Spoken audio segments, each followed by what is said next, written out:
Let's go back to the past. 4,600,000,000 years ago, our Earth didn't exist yet. There was only a newly formed proto-sun and a ring of gas and dust. An incredibly beautiful sight, but we're interested in something a little different. Fast forward time a little bit ahead. 4,540,000,000 years ago, our planet was formed. Back then, it was about as far from inhabitable as possible. The conditions on Earth were really hellish. Instead of the usual landscapes, there was a sea of fire from molten rock. There were radioactive elements all around, and the surface temperature reached 4,700 degrees Celsius. That's about 8,500 degrees Fahrenheit.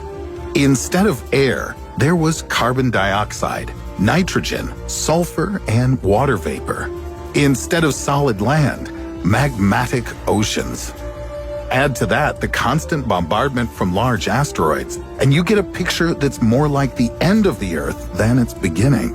After several million years, as the result of a collision with a young planet called Theia, the Moon was gradually formed. One day back then lasted about 6 hours. With such a short day, having time for anything would be simply impossible. It's good that the workday didn't exist yet. From about 4,100,000,000 years ago to 3,800,000,000 years ago, the late heavy bombardment hit the Earth, a huge number of asteroids. Some scientists suggest that at this time, there were already oceans on Earth, despite its high temperature. Honestly, I barely believe it, but who am I to argue with scientists? It was the asteroids that helped the planet gradually become covered with water. According to one theory, the asteroids carried with them a tiny amount of life-giving moisture and delivered it to Earth. That's how, over billions of years, about half of the water of the world ocean came to Earth from space. After the bombing ended, that is about 3,800,000,000 years ago, the temperature of the Earth began to slowly decline. But current life forms couldn't survive on the planet's surface anyway, because there was no oxygen in its atmosphere, and there was no ozone layer to block ultraviolet radiation.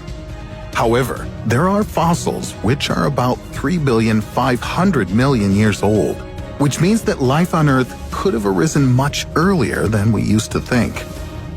From 3,200,000,000 to 2,800,000,000 years ago, almost the entire surface of the planet was occupied by a shallow ocean, the temperature of which ranged from 55 to 88 degrees Celsius, that's 131 to 190 Fahrenheit. However, microorganisms were already inhabiting this hot water. The land was only volcanic islands, which were slowly growing over time. Just imagine how hot it was. The days began to lengthen, and about 2,500,000,000 years ago, the first supercontinent, Kennerland, began to form. So let's fast forward a little. 1,500,000,000 years ago. Earth days now lasted at least 16 hours, though complex organisms still didn't exist. But lithospheric plates continued moving, and after 400 million years created another supercontinent, Rodinia, and after some time, Pangaea. About 650 million years ago, according to popular theory, our planet was a snowball, literally. This theory is called Snowball Earth. Scientists assume that everything was completely covered with ice, and even the equator was as cold as modern Antarctica. It's scary to even think what the temperature was at the poles at this time. But even under a thick layer of ice, the planet maintained a fairly high temperature. No ice age can kill volcanoes, and the carbon dioxide from their eruptions, which accumulated in the atmosphere, gradually melted the glaciers. This melting released a huge amount of oxygen, which forever changed the planet. About 541 million years ago, the Cambrian explosion occurred. Temperatures rising to 30 degrees Celsius or 86 Fahrenheit, and a record concentration of oxygen caused a huge number of living organisms to emerge. The biological diversity was so impressive that some creatures even developed exoskeletons to protect from being eaten by others. Researchers believe that almost all of the existing types of animals appeared during this period.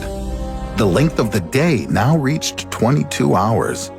450 million years ago, plants and arthropods began to actively conquer the land. 419 million years ago, the first insects appeared. About 300 million years ago, most of our planet was occupied by swamps. Many scientists, such as Professor Frederick Rich, hold this view. But the swamps of antiquity were not like modern ones. Some plants reached 30 meters in height, that's about 100 feet, and giant insects flew everywhere. This was thanks to the high oxygen concentration. Be glad that our modern dragonfly's huge ancestors didn't survive to this day. Seriously, that wouldn't be the most pleasant replacement for pigeons.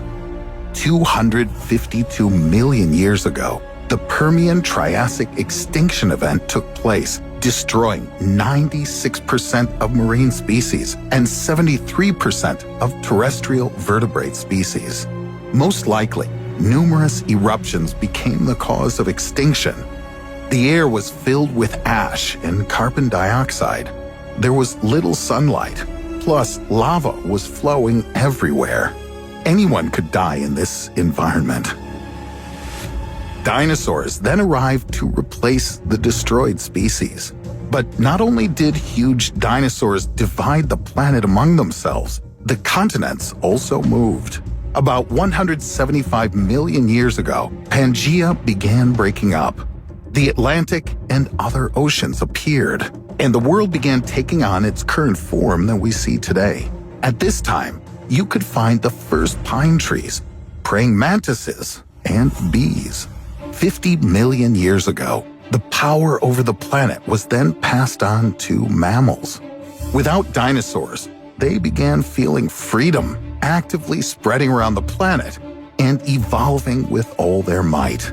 Meanwhile, the length of the day had reached almost 24 hours, and the temperature stably remained near the 24 degrees Celsius mark. That's about 75 Fahrenheit. About 8 to 4 million years ago, according to scientists, an important split occurred. The ancestors of modern apes began separating from our ancestors, each heading down their own evolutionary path. About 4 million years ago, the climate on the planet once again changed. Of course, this didn't happen right away, but it was the climate that turned part of the dense forest into the savanna. According to one theory, this is what made our distant ancestors climb down from the trees, stand up straight, and start looking for food. They were not the only particular species that began fighting for survival. Many tried to adapt to the changes.